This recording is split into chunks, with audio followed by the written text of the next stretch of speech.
The ballroom shimmered with gold lights, laughter, and the clinking of glasses. Seoul's elite filled the air with fake smiles, each desperate to be seen by billionaire Minho Park, the man whose fortune could change destinies. But amid the noise and glitter sat a little girl in a white dress, her small hands folded on her lap. No one spoke to her. Waiters passed. Guests smiled politely, then moved away. She watched them all silent, expressionless, until her untouched juice trembled slightly as she shifted. Naomi Brooks, a catering assistant from the event company, noticed. Something about the girl's stillness felt wrong. When she tried to greet her, the child looked up, confused. Naomi smiled kindly and whispered, "Hi, sweetie." The girl tilted her head, then began moving her fingers in quick, graceful motions. Naomi froze. Sign language? Her heart pounded as realization struck. The billionaire's daughter is deaf. Everyone in that glittering room was ignoring her because she couldn't speak. Naomi bent down, her hands trembling as she slowly signed, "Are you okay?" The child's eyes widened in shock, then filled with tears. Across the room, Minho Park turned just in time to see his daughter smiling for the first time in weeks, talking to a maid through her hands. His expression hardened, not with anger, but something deeper. He knew that smile meant danger. Naomi's heart skipped when she noticed the tall man approaching, sharp suit, unreadable gaze, the kind of presence that silenced a room. Minho Park. Conversations halted as he reached their table. The crowd watched, curious why Korea's richest man had stopped beside a maid. "Yuri," he said softly. The girl turned, her smile fading. Minho crouched beside her, straightening her ribbon with gentle hands, before glancing at Naomi. "You know sign language?" His voice was low and careful. Naomi nodded, feeling every stare burn her back. "A little. My brother was deaf." He studied her, the sincerity in her tone, the calm in her eyes. Most people trembled before him, but she didn't. "She hasn't smiled in months," he murmured, eyes softening toward Yuri. "Not since her mother." He stopped mid-sentence. The mask returned. "Thank you for your kindness. You may go now." Naomi hesitated. "She looked lonely, sir. That's all." Something flickered in his gaze, guilt, pain, but he quickly looked away. "You shouldn't get too close," he said finally. "My daughter lives in a world different from yours." Naomi bowed slightly and stepped back. Yet as she turned, Yuri reached out and grabbed her hand, refusing to let go. A hush fell over the room. Naomi looked down, torn between fear and compassion. And for the first time, Minho Park didn't know whether to pull them apart or let fate begin its work. The next morning, Naomi was scrubbing the cafe counter when her manager whispered, eyes wide, "Someone's here for you," in a black car. Outside, a sleek limousine gleamed under the sundae. A man in a gray suit stepped out, bowing slightly. "Miss Naomi Brooks, Mr. Minho Park requests your presence." Her heart pounded. "Me? Why?" "I'm not permitted to say." Minutes later, she was seated in the back of the limousine, watching Seoul's skyline blur past. Her hands trembled on her lap, her mind spinning. What did she do wrong? Was she in trouble for speaking to Yuri? When the gates opened, Naomi's breath caught. The Park estate wasn't a home, it was a palace. Marble fountains, glass walls, guards at every turn. Inside, a maid guided her through a corridor until double doors swung open to reveal Minho standing by a grand piano. He didn't smile. "You spoke to my daughter," he began quietly, "and now she refuses to eat unless you visit." Naomi froze. "Sir, I didn't mean to cause—" "She smiled because of you," he interrupted, eyes piercing. "So from today, you will work here, as her private companion." Naomi's mouth parted in shock. "But I'm just—" He cut her off again. "You'll be compensated well, just keep her happy." And though his voice was calm, Naomi couldn't shake the feeling. She had just stepped into a world she wasn't meant to touch. Naomi arrived at the Park mansion the next morning, her nerves tightening with every step. The staff barely acknowledged her as she passed, their faces cold, mechanical, as if kindness was forbidden here. Mrs. Kwan, the head maid, led her upstairs. "You are to stay in the West Wing with Miss Yuri. Do not wander elsewhere. And do not ask questions." The warning lingered in Naomi's mind as she entered Yuri's room. The little girl looked up from her sketchbook, her eyes lighting up the moment she saw her. Naomi smiled and waved gently, signing, "Good morning." Yuri's tiny hands fluttered in excitement as she replied, "You came back!" For the first time, laughter filled the silent room. Naomi sat beside her, helping her draw flowers and cats. It felt pure, innocent, until the door creaked open. Minho stood there, silently watching. His expression was unreadable. "She hasn't laughed in 3 years, he said finally, voice low. "Keep it that way." Then he turned and left. But as the door closed, Naomi noticed something strange. A locked glass cabinet at the corner, filled with untouched children's toys, and a framed photo of a woman whose face had been scratched out. She glanced at Yuri, who had gone quiet again, her fingers tracing the frame. Naomi's heart sank. There was a deep and hidden pain here. And she was beginning to realize this mansion had secrets no one dared to speak of. That evening, Naomi walked through the quiet halls after Yuri had fallen asleep. The mansion was silent, except for the faint ticking of an antique clock. She was on her way to the kitchen when she heard voices, 2 maids whispering near the staircase. "I still don't understand why the boss keeps her," one said. "The girl reminds him of her." "Shh," the other hissed. "Do you want to get fired? No one talks about Madame Sujin here." Naomi froze. "Madame Sujin? That must be Yuri's mother." "She was the love of his life," the maid continued in a whisper. "When she died, he lost everything. That's when he started shutting everyone out. They say Yuri saw it happen." Naomi's stomach tightened. Saw what happened? Before she could hear more, the maids noticed her shadow and quickly scattered. Naomi stood still, her heart racing. She tiptoed back to Yuri's room and saw the girl curled up on the bed, clutching a tiny plush rabbit. Naomi knelt beside her and gently brushed her hair. Yuri stirred and signed sleepily. "Mom used to sing to me here." Naomi felt a lump in her throat. She signed back softly, "You can tell me about her, okay?" Yuri nodded, half asleep. "She's still here. Daddy says she never left." Naomi froze. The night air grew cold. Somewhere down the hall, a door creaked open on its own. And for the first time, Naomi realized maybe Yuri wasn't imagining things. Naomi jolted awake to the sound of faint humming. At first, she thought it was the wind, until she realized it was coming from Yuri's room. The melody was soft, haunting the kind of tune only a mother would sing. Naomi hurried to the door and froze.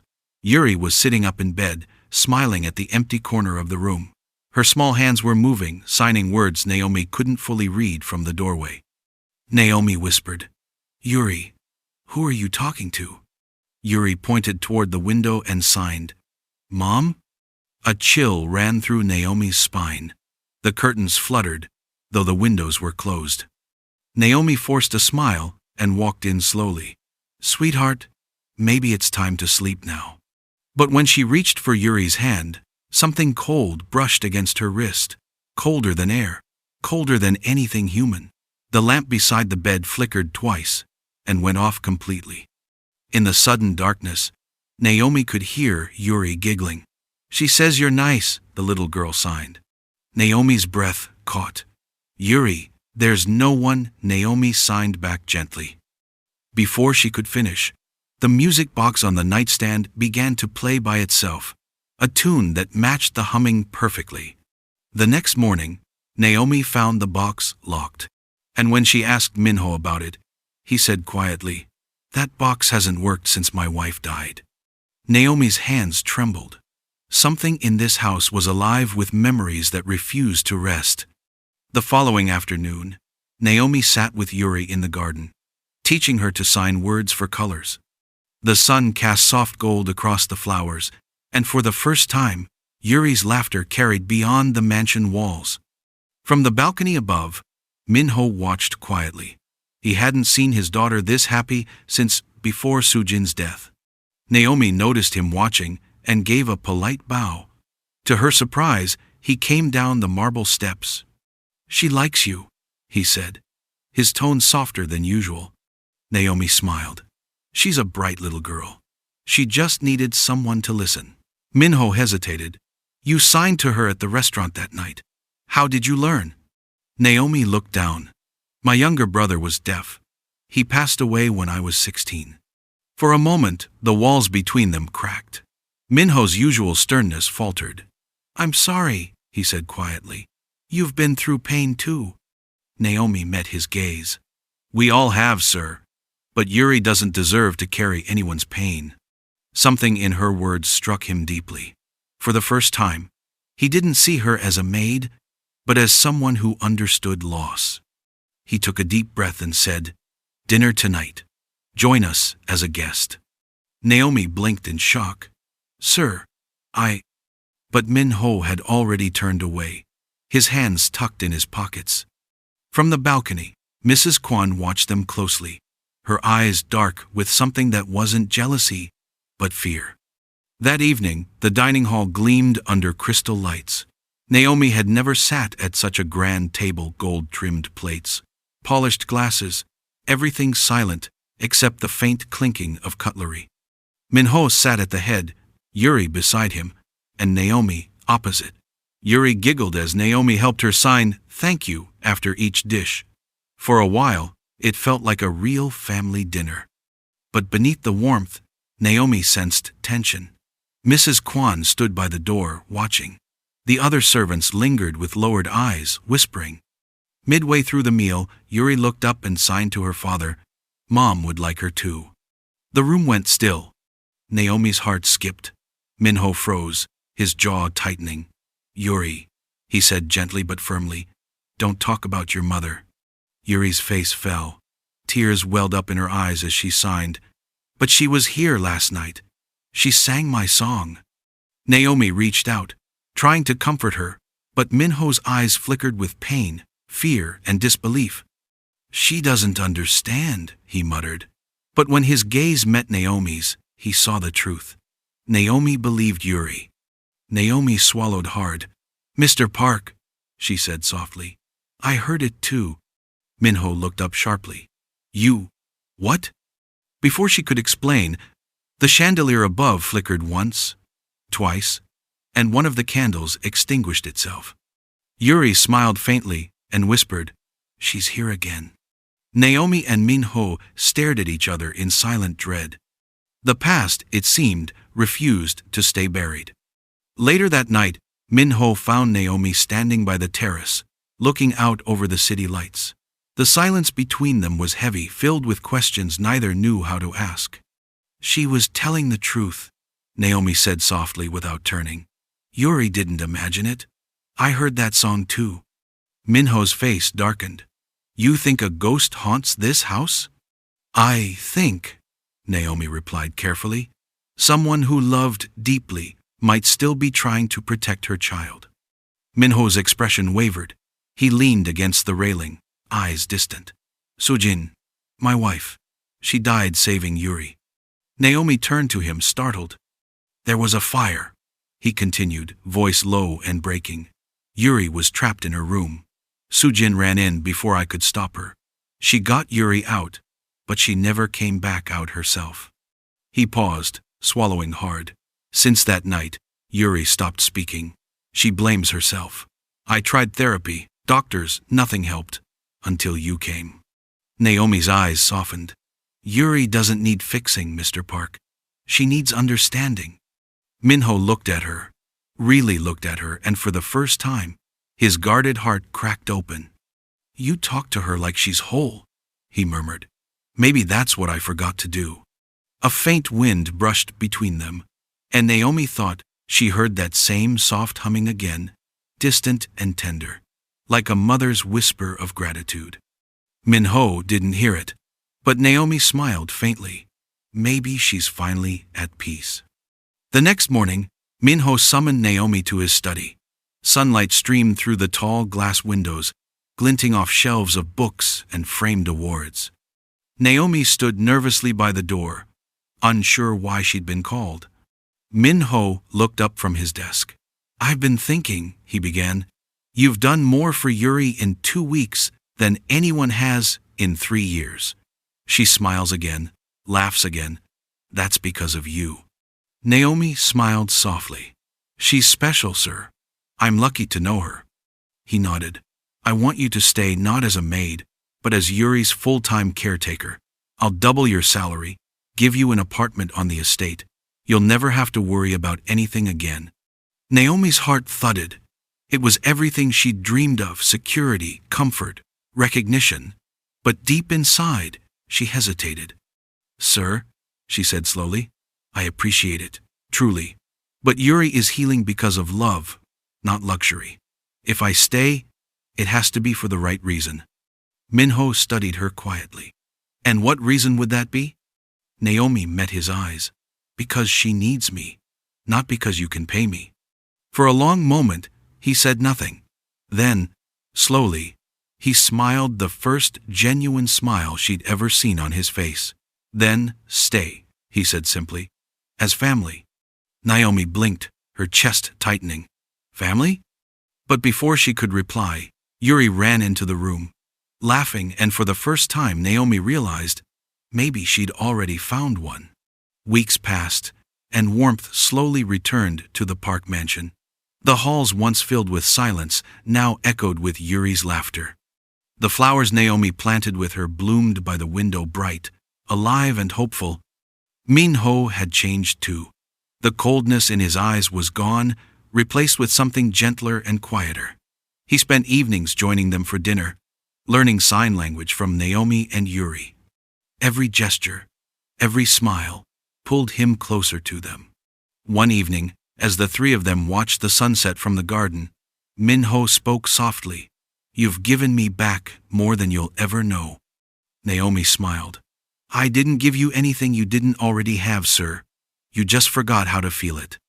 He turned to her then, eyes filled with sincerity. "Then let me remember with you." Naomi's breath caught. "Mr. Park." "Minho," he corrected gently. "Call me Minho."